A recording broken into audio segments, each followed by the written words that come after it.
Hello everybody, good evening. Good evening. आज चौथे दिन की क्लास स्टार्ट करते हैं। तो आज की कक्षा में हम ट्रेंड के बारे में डिस्कस करेंगे, ट्रेंड के बारे में चर्चा करेंगे। तो ट्रेंड के बारे में हमने पहले दिन भी थोड़ी सी चर्चा करी थी, फिर उसके बाद कल भी थोड़ी सी चर्चा करी थी। ट्रेंड के बारे में हमने रोज ही कुछ ना कुछ छोटी छोटी बातें तो करी हैं।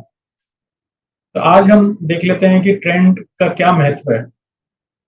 तो एक सबसे पॉपुलर थ्योरी जो बहुत ही पुरानी थ्योरी है और आज भी बहुत ही पॉपुलर है और बहुत ही उपयोगी है, वो है डाउ थ्योरी। तो आप लोगों ने नाम सुना होगा, डाउ जोन इंडेक्स।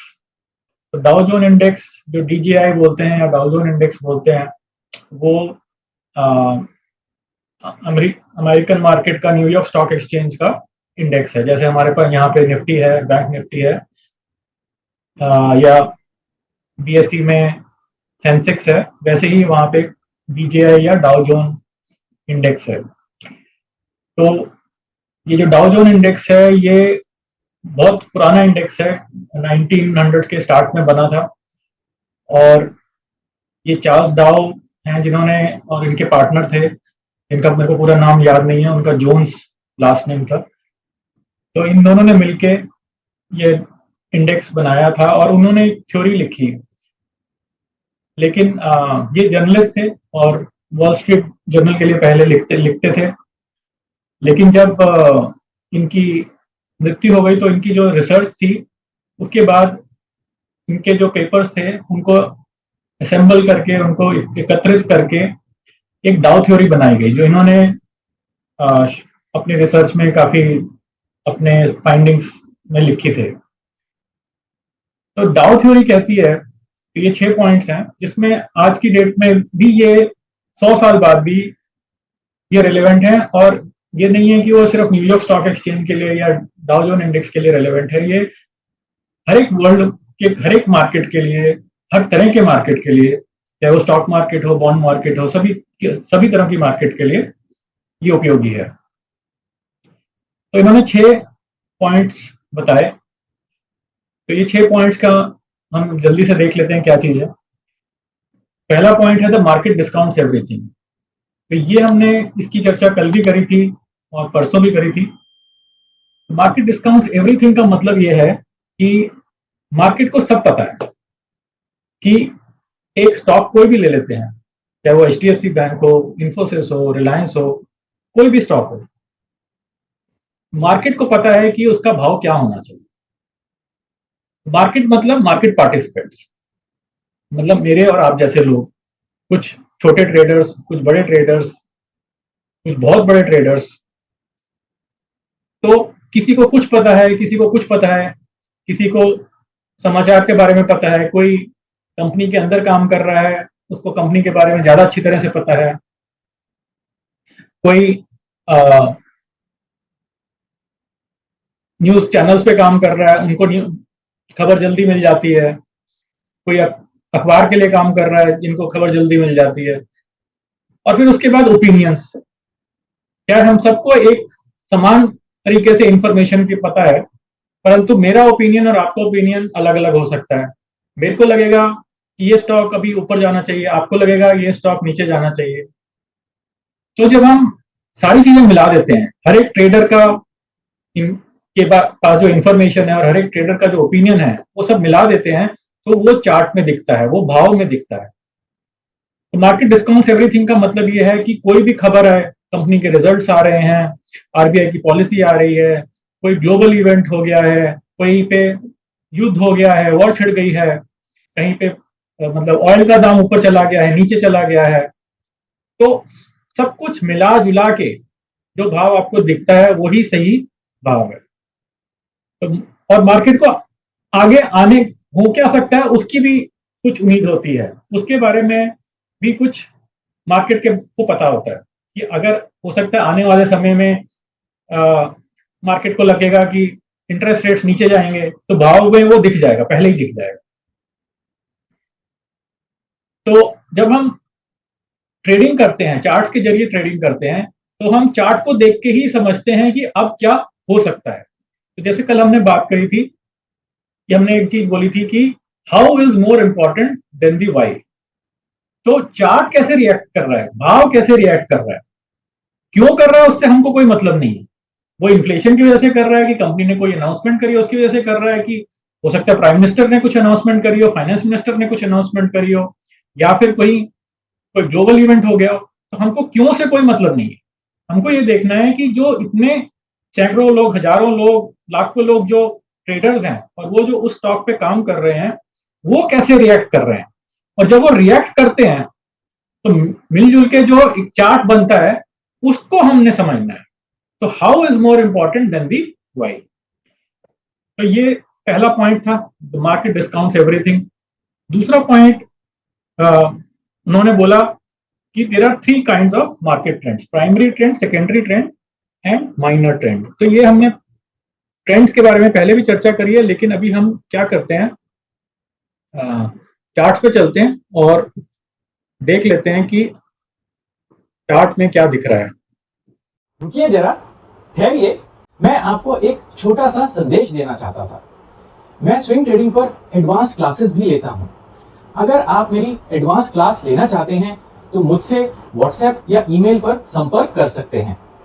तो चलिए वापस फ्री ट्रेनिंग पर चलते हैं। तो यहाँ पे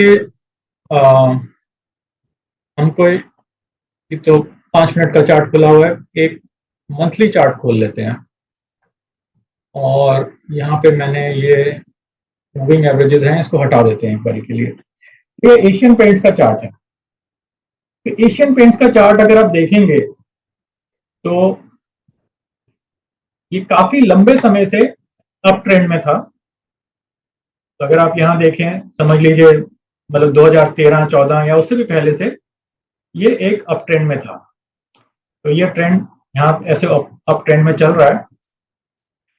और उसके बाद क्या हुआ वो बाद में देखते हैं, पर यहाँ पे ये अप ट्रेंड में था। तो अगर हम ये यहाँ तक देखें तो अप ट्रेंड में ही लग रहा है, उससे पहले से भी अप ट्रेंड में ही है। तो ये एक प्राइमरी ट्रेंड है। तो अगर आप देखेंगे प्राइमरी ट्रेंड अप ट्रेंड है, लेकिन अगर आप बीच बीच में देखेंगे, यहां देखिए, फिर यहां देखिए, फिर यहां पे देखिए, तो कई बार ऐसा होगा कि आपको लगेगा कि ये डाउन ट्रेंड है। तो ये मंथली चार्ट है, मासिक चार्ट है। अगर हम इसी को हम वीकली चार्ट पे जाएंगे तो एक बार फिर देख लेते हैं। तो ये साप्ताहिक चार्ट है, पीछे चलते हैं। तो यहां पे आप देखेंगे साप्ताहिक चार्ट में ये एक डाउन ट्रेंड है जो हमको दिखाई दे रहा है।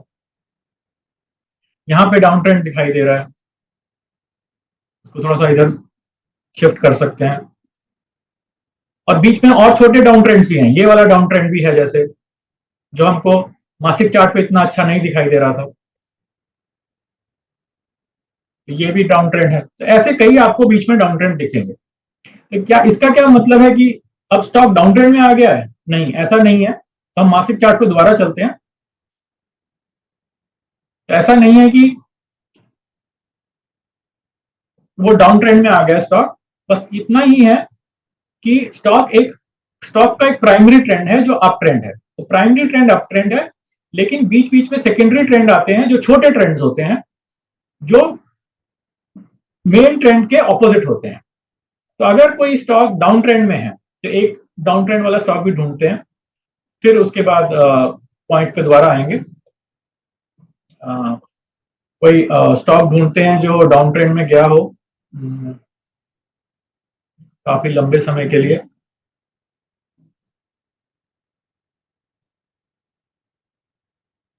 ये हो सकता है क्योंकि स्टील के स्टॉक पहले कभी किसी समय डाउन ट्रेंड में थे। नहीं, ये इतना अच्छा नहीं है। ये भी, इसको भी यही कह सकते हैं, अप ट्रेंड में ही है। कोई ऐसा चार्ट ले लेते हैं जो सभी HDFC लाइफ नहीं, एचडीएफसी लाइफ ने जिसको सभी ने परेशान किया है। आइडिया ले लेते हैं जो पता है कि बहुत नीचे गिरा और सबको बहुत परेशान किया जिसने। तो ये देखेंगे, तो अब आप इसको देखेंगे तो ये एक डाउन ट्रेंड दिख रहा है और ये मासिक चार्ट है। तो अब मासिक चार्ट में ये डाउन ट्रेंड में तो है, लेकिन बीच बीच में आपको छोटा सा कहीं पे अप ट्रेंड दिखाई दे जाएगा, ये है। तो ऐसे ही कुछ और भी आपको यहां पे भी दिख जाएगा। तो इसका मतलब ये है कि प्राइमरी ट्रेंड जो है वो एक डायरेक्शन में होता है, जैसे इसमें डाउनवर्ड ट्रेंड है, लेकिन सेकेंडरी ट्रेंड उसके ऑपोजिट डायरेक्शन में होता है। तो अगर प्राइमरी ट्रेंड डाउनवर्ड है तो सेकेंडरी ट्रेंड अपवर्ड होगा। और इसका उल्टा जैसा भी हमने देखा था एशियन पेंट्स में, कि अगर प्राइमरी ट्रेंड अपवर्ड है तो सेकेंडरी ट्रेंड डाउनवर्ड होगा। और इसके बाद जब हम सेकेंडरी ट्रेंड की बात करते हैं तो उसमें भी कुछ छोटे छोटे माइनर ट्रेंड्स बन जाते हैं। तो जैसे अब अगर हम इसके साप्ताहिक चार्ट पे चलते हैं और ये देख लेते हैं, तो साप्ताहिक चार्ट में आप देखेंगे तो ये डाउन ट्रेंड तो है, लेकिन बीच में ग्रीन कैंडल्स भी बनी है, ठीक है। जैसे ये डाउन ट्रेंड तो है, बीच में एक लंबी ग्रीन, 2-3 ग्रीन कैंडल साथ बनी है, तो हो जाता है कि वो, इसको हम माइनर ट्रेंड बोलते हैं। तो डाउ थ्योरी कहती है कि ये ट्रेंड्स बनते रहते हैं और बीच बीच में छोटे ट्रेंड्स भी बनते रहते हैं। तो हम भी जब चार्ट्स आप देखते हैं और भाव को देखते हैं किसी भी स्टॉक का, किसी भी स्टॉक को छोड़ दीजिए, किसी भी इंस्ट्रूमेंट का देखें हम, तो भाव जो है वो ऊपर नीचे होता रहता है। तो अगर हम देखें तो भाव हमने कल भी चर्चा करी थी, ऊपर जाता है, ये थोड़ा सा सीधा बन गया है, इतना सीधा होता नहीं है, फिर नीचे आता है, फिर ऊपर जाता है, फिर नीचे आता है, हो सकता है थोड़ा ऊपर नीचे करे, साइडवेज रहे, फिर ऊपर चला जाए, फिर नीचे आ जाए। तो प्राइमरी ट्रेंड ऊपर हो सकता है, लेकिन सेकेंडरी ट्रेंड नीचे हो सकता है। और ये हर टाइम फ्रेम पे ऐसा होता है, हर टाइम फ्रेम में, मतलब मासिक में भी, साप्ताहिक में भी, दैनिक में भी, और अगर उस छोटे आप इंटरडे में भी चले जाएं, 5 मिनट के चार्ट, 15 मिनट के चार्ट भी देखेंगे तो भी ऐसा ही आपको दिखेगा। तो इसको हटा देते हैं। तो इसके बाद अगर हम देखें तो ये 3 तरह के ट्रेंड हो गए। तो प्राइमरी ट्रेंड को डाउ थ्योरी में कहा कि इसके 3 फेजेस होते हैं। तो हम 3 फेजेस की अभी बात करते हैं। 3 फेजेस को हम 4 फेजेस भी बोल देते हैं। तो वो कौन से हैं वो अभी अगली स्लाइड में बात करते हैं। Accumulation phase, public participation phase और डिस्ट्रीब्यूशन फेज। तो ये 3 मेन फेजेस हैं, तो उसकी अगली स्लाइड में बात करते हैं। और इसके बाद, और ये सबसे इंपॉर्टेंट चीज है, मतलब नंबर 2 और नंबर 3 बहुत ही इंपॉर्टेंट चीजें हैं। इनको समझने से, मतलब ये नहीं है कि आप ट्रेड ले पाएंगे इनको समझने से, लेकिन जब भी आप ट्रेड ले रहे हो तो इन चीजों को आप ध्यान में रखिएगा। अब चौथी चीज देख लेते हैं, 4th पॉइंट। तो चौथी चीज है कि indexes must confirm each other. तो डाउ ने भी यह कहा कि जो अलग अलग इंडेक्सेस हैं, इंडेक्स हैं बाजार के, वो एक साथ ही चलते हैं। तो जैसे एक डाउ जोन इंडेक्स है, DJI, ऐसे ही न्यूयॉर्क में एक ट्रांसपोर्टेशन इंडेक्स है जो उस समय का था। आज की डेट में तो और भी बहुत सारे इंडेक्स हैं। तो कंफर्म का क्या मतलब है कि अगर एक इंडेक्स ऊपर चलना शुरू करता है तो दूसरा उसको फॉलो करता है। कंफर्म मतलब वो एक डायरेक्शन में ही चलते हैं। तो यहां अगर हम भारतीय बाजार को देखें तो अगर निफ्टी ऊपर जा रहा है तो बैंक निफ्टी भी साथ साथ ऊपर चलेगा, या दूसरी तरीके से देख सकते हैं कि बैंक निफ्टी ऊपर जा रहा है तो निफ्टी भी उसको फॉलो करेगा, साथ साथ चलेगा। तो ये बैंक निफ्टी की बात नहीं है। और जितने भी अनेक इंडेक्सेस हैं यहाँ पे, मिड कैप इंडेक्स हो गया, स्मॉल कैप इंडेक्स हो गया, तो ये जरूरी नहीं है कि चाल उतनी ही तेज हो हर एक इंडेक्स की। हो सकता है निफ्टी की चाल बैंक निफ्टी से ज्यादा तेज हो, परंतु डायरेक्शन उनकी एक ही तरफ की हो। तो ये 4th पॉइंट हो गया। 5th पॉइंट सिमिलर है कि volume should also confirm the price. कि मतलब प्राइस ऊपर जा रहा है, लेकिन अगर वॉल्यूम नहीं है तो इसका कोई मतलब नहीं है। तो प्राइस जब ऊपर जाता है तो वॉल्यूम भी ऊपर जाती है, और जनरली मतलब, और अगर नहीं जा रही है तो इसका मतलब कुछ गड़बड़ है। तो जब आप चार्ट्स देख रहे हो तो आप प्राइस को भी देखिए। कैंडलस्टिक में अगर बड़ी कैंडलस्टिक दिख रही है तो साथ में एक बड़ी वॉल्यूम बार भी होनी चाहिए। इसका क्या मतलब है, एक बार देख लेते हैं चार्ट्स पे ही। अब जैसे ये वाला है एशियन पेंट्स का चार्ट है, तो अब यहाँ पे देखिए ये बड़ी बड़ी कैंडल्स बनी हैं, और इसमें अगर आप वॉल्यूम देखेंगे तो इस जगह वॉल्यूम भी अच्छी है। ये ऊपर आ गया, ये वॉल्यूम भी यहाँ पे अच्छी है। और अगर आप ये बड़ी बड़ी रेड कैंडल्स भी देखेंगे या ये ग्रीन कैंडल, इन दोनों कैंडल्स को देखेंगे तो यहां देखेंगे तो नीचे वॉल्यूम बहुत ही अच्छी है। तो वॉल्यूम भी साथ साथ ही चलनी चाहिए। तो चलिए इन आकृतियों को डिलीट कर देते हैं, सारी आकृतियों को। मेरा एक क्वेश्चन है, जैसे अभी आपने बोला कि प्राइस बढ़ने या घटने के साथ वॉल्यूम भी घटना या बढ़ना चाहिए, तो अगर नहीं होता तो कुछ गड़बड़ है, तो क्या मतलब क्या गड़बड़ हो सकती है? गड़बड़ ये हो सकती है कि मार्केट की पार्टिसिपेशन उतनी नहीं है। अब मान लेते हैं कि ये भाव एकदम ये बढ़ गया, ये जो ये तो साप्ताहिक चार्ट है, दैनिक चार्ट पे चलते हैं। दैनिक चार्ट पे कोई अच्छी कैंडल देख लेते हैं। जैसे ये कैंडल है, ये 15 दिसंबर की कैंडल है, और इस दिन भाव करीब 2.25% बढ़ा। अब इस दिन की कैंडल अच्छी है, और नीचे अगर आप वॉल्यूम देखेंगे तो वॉल्यूम भी अच्छी है। तो ये तो कंफर्मेशन आ रही है यहाँ पे। लेकिन कई बार क्या होता है कि वॉल्यूम अच्छी नहीं होती है, उसको ढूंढना थोड़ा सा मुश्किल है, तो हम ढूंढते नहीं है वैसी कैंडल्स। पर अगर वॉल्यूम नहीं है तो इसका क्या मतलब हुआ कि भाव 2.25% या 2-3% बढ़ गया भाव, लेकिन वॉल्यूम बहुत कम है। तो इसका मतलब यह है कि अब बेचने वाले नहीं थे, या फिर हुआ ये कि कुछ ही लोगों को उस चीज के बारे में पता था, और उन्होंने जितना भी स्टॉक की सेल परचेज हो रही थी उन्होंने खरीद लिया उस दिन। तो इसका ये मतलब है कि या तो उसमें कुछ इनसाइडर ट्रेडिंग हो रही है या कुछ ऐसी गड़बड़ हो रही है जिसके लिए हमको सावधान रहना चाहिए। ये पकड़ में आ जाता है क्या, जैसे कि बहुत कॉन्शियस होके ही करना होता है? पकड़ में आता है ये चीज? मतलब यही मैं बोल रहा हूँ कि वो ऐसी आपको बहुत कम जगह मिलेगा कि कैंडल बड़ी है लेकिन वॉल्यूम बहुत कम है। ऐसा बहुत कम मिलता है देखने को। लेकिन अगर मिल रहा है तो एक बार आप सावधान हो जाइए। तो इसीलिए डाउ थ्योरी ने यही बोला कि volume must confirm the price, volume should confirm the price. तो जनरली ऐसे ही होता है कि वॉल्यूम और प्राइस साथ साथ ही जुड़ते हैं। अच्छा, एक चीज हो सकती है कि शुरू में जब ट्रेंड स्टार्ट हो रहा है, ट्रेंड मतलब जैसे अब यहां से हम मान लेते हैं ये पूरा ट्रेंड है,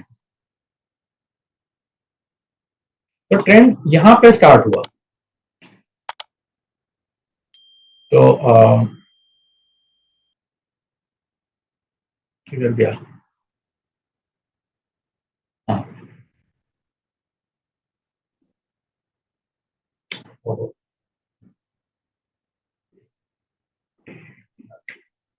सब डिलीट कर देता हूं फिर दोबारा करते हैं इसको। तो ट्रेंड मान लेते हैं यहां से स्टार्ट हुआ, तो जब ये वाली ये जो कैंडल बनेगी तो यहां पे जो वॉल्यूम होंगी, यहां पे अगर आप वॉल्यूम देखेंगे तो ठीक ठीक वॉल्यूम है। तो मतलब बहुत, मैं ये नहीं बोलूंगा बहुत ज्यादा है लेकिन कम नहीं है, तो अच्छी वॉल्यूम है, एवरेज से ज्यादा है। अगर एवरेज आपको देखना हो तो आप एक काम और कर सकते हैं, यहाँ पे वॉल्यूम पे जाइए और इसकी सेटिंग्स में जाइए, और यहाँ पे एक वॉल्यूम एमए करके चेक बॉक्स होता है, इसको क्लिक कर दीजिए। तो वॉल्यूम एमए क्या करता है कि एवरेज वॉल्यूम बता देता है। हमने वॉल्यूम एमए क्लिक कर दिया तो अब नीचे एक आपको लाइन दिखाई देगी, और एमए की लेंथ है मतलब 20, 20 मतलब 20 डेज, 20 पीरियड्स हो गया। तो हम क्योंकि यहाँ पे दैनिक चार्ट देख रहे हैं तो 20 डेज हो गया है। तो इसको आप 10 भी कर सकते हैं, 50 भी कर सकते हैं। तो अलग अलग ट्रेडर्स अलग अलग करके देखते हैं। मैं जनरली 20 पे ही रखता हूँ, जो डिफॉल्ट वैल्यू है उसी पे रखता हूँ।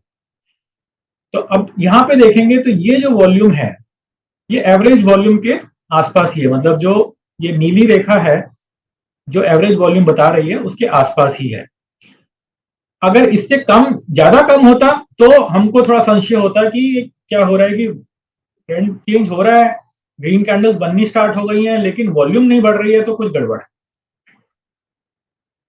और जब जैसे अपर ट्रेंड चलता है तो उसके बीच में हम बोल रहे थे जैसे प्राइमरी ट्रेंड है और सेकेंडरी ट्रेंड, तो बीच में अगर कोई रेड कैंडल्स बनती हैं तो उनकी वॉल्यूम छोटी होनी चाहिए। अब जैसे ये वाली वॉल्यूम है 9 नवंबर की, तो एक रेड कैंडल बनी, एक छोटी कैंडल बनी, वॉल्यूम ज्यादा है लेकिन कैंडल बहुत छोटी है, तो कोई बात नहीं, कोई प्रॉब्लम नहीं है। यहां पे आए तो कैंडल तो बहुत ही छोटी है, मतलब दिख नहीं रही है, ऐसी वाली कैंडल है 12 नवंबर की, वॉल्यूम भी बहुत कम है, तो कोई चिंताजनक विषय नहीं है। यहाँ पे आए अगेन कैंडल छोटी है, वॉल्यूम भी कम है, कोई चिंताजनक विषय नहीं है। यहाँ पे जो ग्रीन कैंडल बन रही है तो वॉल्यूम अच्छी है, ज्यादा भी है, जैसे यहाँ पे है ज्यादा है, पर ये ग्रीन कैंडल इतनी अच्छी नहीं है क्योंकि शेडो इसकी बहुत बड़ी है, बहुत ज्यादा बड़ी शेडो है इसकी ऊपर की तरफ की। तो हमको वो चीज जरूर याद रखनी है कि हमारे पास 3 तरह की कैंडल्स हैं, एक मानव कैंडल, एक दानव कैंडल और एक वामन कैंडल। तो हमको मानव कैंडल पे ही काम करना है। तो यहाँ पे मानव कैंडल भी कोई ऐसी नहीं है, लेकिन हम ये 2 कैंडल्स को देखें तो इन दोनों को मिला के एक साथ जो बन रही हैं बोल सकते हैं कि दोनों मिलके अच्छी बन गई हैं। तो अगर 2 कैंडल्स इकट्ठी साथ साथ अच्छी बन जाए, चाहे छोटी हो, दोनों मिलके बड़ी बन जाए, तो उनको भी हम कई बारी स्विंग ट्रेडिंग में के उपयोग में ले लेते हैं। परंतु अभी आप उस पर काम मत करिएगा, पहले आप थोड़ा सा अनुभव ले लीजिए, सिंगल कैंडल पे ही काम करिए। 2 कैंडल्स या उससे ज्यादा कैंडल्स पे काम करने की जो बात है वो बात की है। यहाँ पे कोई इतनी अच्छी कैंडल्स है नहीं, कोई और चार्ट ले लेते हैं जहाँ पे वॉल्यूम वगैरह अच्छी दिखेगी। जैसे बीपीसीएल पे देखते हैं, बीपीसीएल काफी ट्रेंडिंग था पिछले कुछ दिनों में। हाँ, तो अब ये देखिए यहाँ पे अगर आप देखें तो यहाँ पे कंजेशन थी, और कंजेशन के बाद यहाँ पे एक ब्रेकआउट कैंडल आई, तो ये मैं डिलीट कर देता हूं। क्या हो रहा है, सबको डिलीट कर देता हूं एक बार।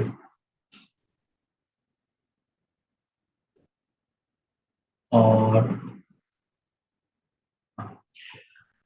अच्छा, तो अब तो यहाँ पे ये जो कैंडल है ये एक अच्छी कैंडल बनी, और ये कैंडल बनी हमारी 29 जनवरी को। ये करीब करीब 4% की थी, 3.85%, तो करीब करीब 4% की कैंडल है। और इसकी जो विक है थोड़ी सी ज्यादा है, मगर फिर भी ठीक है, क्योंकि कैंडल खुद इतनी बड़ी है, उसमें विक थोड़ी सी बड़ी भी हो तो इतना ज्यादा फर्क नहीं पड़ता। और इसकी वॉल्यूम देखिए, वॉल्यूम एवरेज वॉल्यूम से कहीं ज्यादा है, बहुत ही ज्यादा है।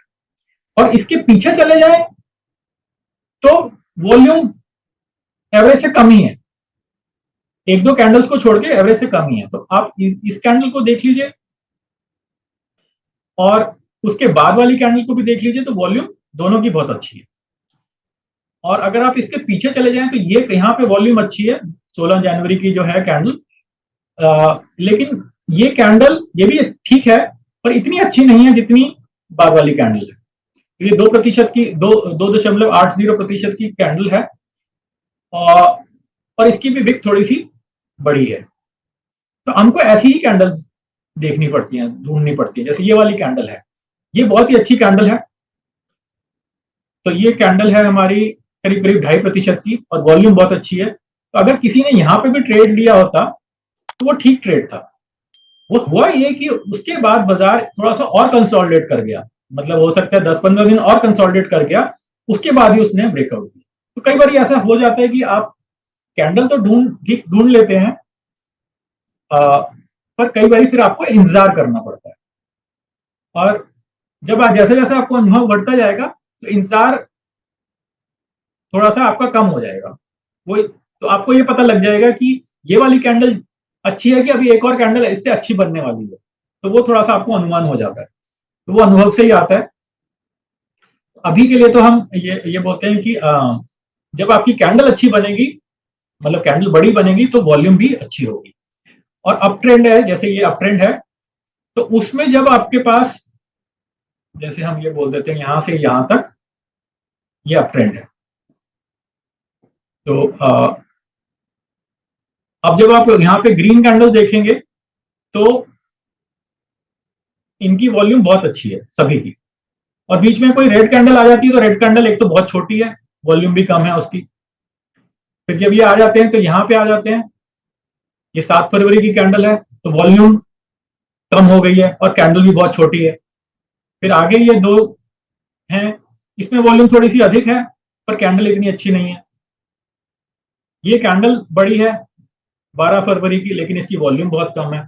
तो अप ट्रेंड में क्या होता है कि ग्रीन कैंडल्स बड़ी होती हैं, वॉल्यूम भी उनकी अच्छी होती है जनरली, और अप ट्रेंड में रेड कैंडल्स छोटी होती हैं और वॉल्यूम भी उनकी कम होती है।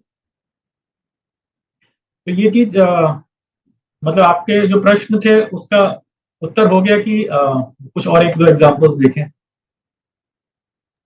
हो गया। ठीक है, बढ़िया। 5th पॉइंट देख लिया था, छठे पॉइंट को देखते हैं। तो trend persist until there is a clear reversal. तो ट्रेंड जैसे हमने पहले दिन भी बात करी थी, तो ऊपर चलता रहता है। जैसा अगर अपर ट्रेंड में है तो भाव ऊपर चलता रहेगा, चलता रहेगा, चलता रहेगा, चलता रहेगा। तो आप ये मत सोचिए कि नीचे गिरेगा, ये तो 50% बढ़ गया तो अब तो नीचे गिरेगा, या 25% बढ़ गया, 75% बढ़ गया तो नीचे गिरना ही गिरना है, ऐसा नहीं है। तो भाव तब तक ऊपर चलता रहेगा जब तक रिवर्सल नहीं आ जाए, जब तक आपको एक रिवर्सल दिखे ना। वो कैसे रिवर्सल दिखेगा तो ये अभी हम थोड़ी देर में देखते हैं। तो ट्रेंड जो भी है वो चलता रहेगा। अगर वो डाउन ट्रेंड में है तो नीचे चलता जाएगा, चलता जाएगा, चलता जाएगा, जब तक आपको एक रिवर्सल ना। तो रिवर्सल कैसे देखते हैं वो आप 2-3 मिनट में समझेंगे। अभी हम नेक्स्ट स्लाइड पे चलते हैं और ये देख लेते हैं। तो ये डाउ थ्योरी में जो मैं पिछले स्लाइड में बोल रहा था कि इसमें 3 फेजेस होते हैं, तो वो 3 फेजेस यहाँ पे दिखाए गए हैं। बल्कि एक चौथा फेज बाद में आ गया था जिसको हम यहाँ पे इन्होंने एक्सेस फेज लिखा हुआ है या पैनिक फेज लिखा हुआ है यहाँ पे, तो हम उसको समझ लेते हैं क्या। तो शुरू में जब बुल मार्केट है, ये लेफ्ट साइड पे बुल मार्केट है जो हरे रंग में दर्शाया गया है, शुरू में क्या होता है, एक एक्यूमुलेशन फेज होता है। तो एक्यूमुलेशन फेज में क्या होता है कि प्राइस ऊपर नीचे करता है। ऊपर नीचे मतलब यहाँ पे शुरू में प्राइस हो सकता है कि नीचे ऐसे कहीं से आया, फिर ऊपर नीचे ऐसे करेगा, साइडवेज चलेगा और चलता रहेगा। फिर एक बड़ी कैंडल बनेगी या 2-3 बड़ी कैंडल बनेंगी जो, और प्राइस इससे बाहर निकल जाएगा। तो ये जो सारी चाल है इसको हम बोलते हैं एक्यूमुलेशन फेज। तो शुरू में जब बुल मार्केट शुरू होती है तो उससे पहले एक एक्यूमुलेशन फेज आता है कि जिसमें बाजार में जो ट्रेडर्स हैं उनको अभी पता नहीं है कि क्या करना है। कोई बोल रहा है कि ऊपर जाना चाहिए तो वो खरीद लेता है, कोई बोल रहा है नीचे जाना चाहिए तो वो बेच देता है। तो ऊपर नीचे चलता रहता है, लेकिन बाजार में कोई भारी बाइंग नहीं आती है। और फिर एक टाइम ऐसा आता है कि खरीदार ज्यादा हो जाते हैं और बेचने वाले कम हो जाते हैं। तो उसके बाद एकदम ही प्राइस जो है, भाव जो है वो शूट अप करता है। और जब वो शूट अप करता है तो उसके बाद कुछ टाइम बाद एक पब्लिक पार्टिसिपेशन फेज आ जाता है। शुरू में तो बड़े लोग होते हैं जो इंस्टीट्यूशनल बायर्स होते हैं, उनको लगता है कि अब प्राइस तो बिल्कुल नीचे जा चुका है, इससे नीचे नहीं जाना चाहिए। यहाँ पे इस स्टॉक में बहुत वैल्यू है, ये तो अंडर वैल्यूड है, तो उसके बाद वो उसको खरीद लेते हैं। एक्यूमुलेशन फेज का मतलब यह है कि बड़े इंस्टीट्यूशंस ने अपने पास जमा कर लिया, तो जमा करने के बाद अब वो जो बेचने वाले हैं वो निकल चुके हैं, खत्म हो चुके हैं ऑलमोस्ट, तो इसलिए एकदम प्राइस शूट अप करता है। और थोड़े समय बाद, हो सकता है 1 महीने बाद, हो सकता है 6 महीने बाद, पब्लिक को समझ में आता है कि अब तो ये प्राइस बढ़ने लगा है, तो धीरे धीरे पब्लिक पार्टिसिपेशन स्टार्ट होती है। तो पब्लिक पार्टिसिपेशन स्टार्ट होती है, वो प्राइस को और ऊपर ले जाती है। और फिर एक समय ऐसा आता है कि सबको लगता है ये तो खरीद लेना चाहिए। हर एक न्यूज चैनल पे, हर एक जगह पे बात यही हो रही है। आप किसी पार्टी में जाएंगे तो अगला भी आपको बोलेगा आपने वो देखा, वो स्टॉक तो बहुत अच्छा है। जैसे कुछ समय पहले यस बैंक की बात हुआ करती थी, यस बैंक तो बहुत अच्छा है, आपने लिया कि नहीं लिया, तो सबने खरीद के रख लिया। तो वो एक्सेस फेज आ जाता है कि सभी खरीद रहे हैं, और उस टाइम भाव बहुत तेजी से बढ़ता है। फिर उसके बाद क्या होता है, डिस्ट्रीब्यूशन फेज आता है। डिस्ट्रीब्यूशन फेज क्या होता है कि जब इंस्टीट्यूशंस को पता लग जाता है कि अब ये जो स्टॉक यहाँ पे अंडर वैल्यूड था, यहाँ पे कहीं पे फेयरली वैल्यूड था, अब ये ओवर वैल्यूड हो गया है, अब इससे ज्यादा इसमें दम नहीं है।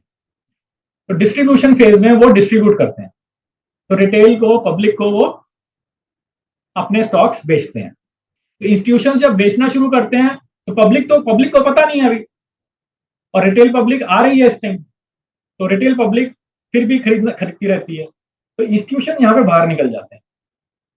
जब इंस्टीट्यूशन बाहर निकल जाते हैं ना, मतलब बड़ा पैसा बाहर निकल गया, तो उसके बाद एक बार स्टॉक गिरता है और बहुत जोर से गिरता है, और यहाँ पे पब्लिक पार्टिसिपेशन फेज दोबारा आ जाता है। तो ये पब्लिक पार्टिसिपेशन अलग तरीके से थी, यहाँ पे पब्लिक खरीद रही थी, यहाँ पे क्या है, पब्लिक बेच रही है। वह पब्लिक को पता लग गया कि इस स्टॉक में अब दम नहीं है, तो शुरू में कुछ लोगों ने बेचना शुरू किया, उसके बाद और पब्लिक आ जाएगी, वो और ज्यादा बेचेगी, तो स्टॉक प्राइस बहुत जल्दी से गिरता है। फिर अंत में जाके एक पैनिक फेज आ जाता है, लेकिन लोग सब कुछ ही बेच देते हैं। तो पैनिक फेज जैसे अभी जो कोविड के टाइम 2020 में पैनिक फेज आया था कि सब कुछ ही बिक गया। फिर उसके बाद एक एक्यूमुलेशन फेज आता है, फिर वो दोबारा से कहानी शुरू होती है। तो बुल मार्केट और बियर मार्केट ऐसे चलती है। अब ये जरूरी नहीं है कि एक्यूमुलेशन फेज जो यहाँ पे है और ये जो एक्यूमुलेशन फेज है इसका लेवल सेम हो, मतलब कि ये जो एक्यूमुलेशन फेज का लेवल है, समझ लीजिए ये 100 रुपए से 110 रुपए तक का है, तो यहाँ पे भी 100 रुपए से 110 रुपए का होगा। हो सकता है ये इससे नीचे हो सकता है ये 80 से 90 रुपए तक का हो सकता है ये उससे ऊपर हो, मतलब हो सकता है ये 120 से 125 रुपए तक का हो। तो ये जरूरी नहीं है कि वो पुराने वाले एक्यूमुलेशन फेज के साथ ही हो, ऊपर नीचे हो सकता है थोड़ा सा। तो ये हो गई हमारी डाउ थ्योरी। तो अभी हम अगर वापस जाते हैं तो हमने ये 3 फेजेस की बात करी थी। Primary trend is split into 3 phases. तो प्राइमरी क्या, मतलब जो सेकेंडरी ट्रेंड और माइनर ट्रेंड भी ये 3 फेजेस में ही आ जाते हैं। और 3 फेजेस कौन से हैं, accumulation phase, public participation phase और डिस्ट्रीब्यूशन फेज। तो ये बाद में एक्सेस फेज बाद में इंट्रोड्यूस हुआ। इस पब्लिक पार्टिसिपेशन फेज को मार्कअप फेज भी बोलते हैं। तो ये मार्कअप फेज हो गया, ये मार्क डाउन फेज हो गया। तो अब जब हमको ट्रेडिंग करनी है, तो हमको जो ट्रेडिंग करनी है या तो हम यहां पे करें, मतलब जब एक्यूमुलेशन फेज जब खत्म हुआ है और ब्रेकआउट हुआ है, यहां पे करें। स्विंग ट्रेडिंग की बात कर रहा हूं मैं अभी। या फिर यहां करें कि थोड़ा ऊपर भी चला गया कोई बात नहीं, तो हम यहां पे करें। लेकिन जब एक्सेस फेज आ जाता है तो हम दूर रहें, पर हमको पता नहीं लगेगा कि वो एक्सेस फेज है कि अभी पब्लिक पार्टिसिपेशन फेज। तो कोई बात नहीं, एक्सेस फेज भी आ जाए तब भी आप करिए। लेकिन अगर आपको लग रहा है कि प्राइस बहुत बढ़ चुका है तो आप थोड़ा सा सावधान रहिए। तो वो सावधान रहने का क्या मतलब है, आपके पास आपका सीसी पॉइंट होना चाहिए, और जैसे ही वो सीसी पॉइंट टूटेगा तो आप निकल जाए। तो सीसी पॉइंट कैसे बनाना है वो अभी हम आगे आने वाली क्लासेस में उनकी चर्चा करेंगे। तो आपके पास एक एग्जिट स्ट्रैटेजी जरूर होनी चाहिए, हमेशा ही एग्जिट स्ट्रैटेजी जरूर होनी चाहिए। तो थोड़ा और आगे चलते हैं। और सर हाँ जी, सर एक्यूमुलेशन फेज में अगर जैसे लग रहा है 7-8% का मतलब है एक्यूमुलेशन, और उसमें अगर वो नीचे को है तो वापस ले सकते हैं ऊपर जाने तक का? हाँ, तो यहाँ पे ले सकते हैं। ये एक साइडवेज ट्रेंड है, अभी हम साइडवेज ट्रेंड की बात करेंगे अभी। और ये बिल्कुल ठीक बात है, बिल्कुल ठीक कहा आपने कि इस एक्यूमुलेशन फेज में आप नीचे लीजिए और ऊपर यहाँ पे कहीं पे बेच दीजिए, फिर दोबारा नीचे आएगा तो दोबारा नीचे लीजिए और यहाँ ऊपर कहीं पे बेच दीजिए। तो आप ये इस तरह की स्विंग ट्रेडिंग जरूर कर सकते हैं। तो आगे चलते हैं। ये वही 4 फेजेस के नाम लिखे हुए हैं।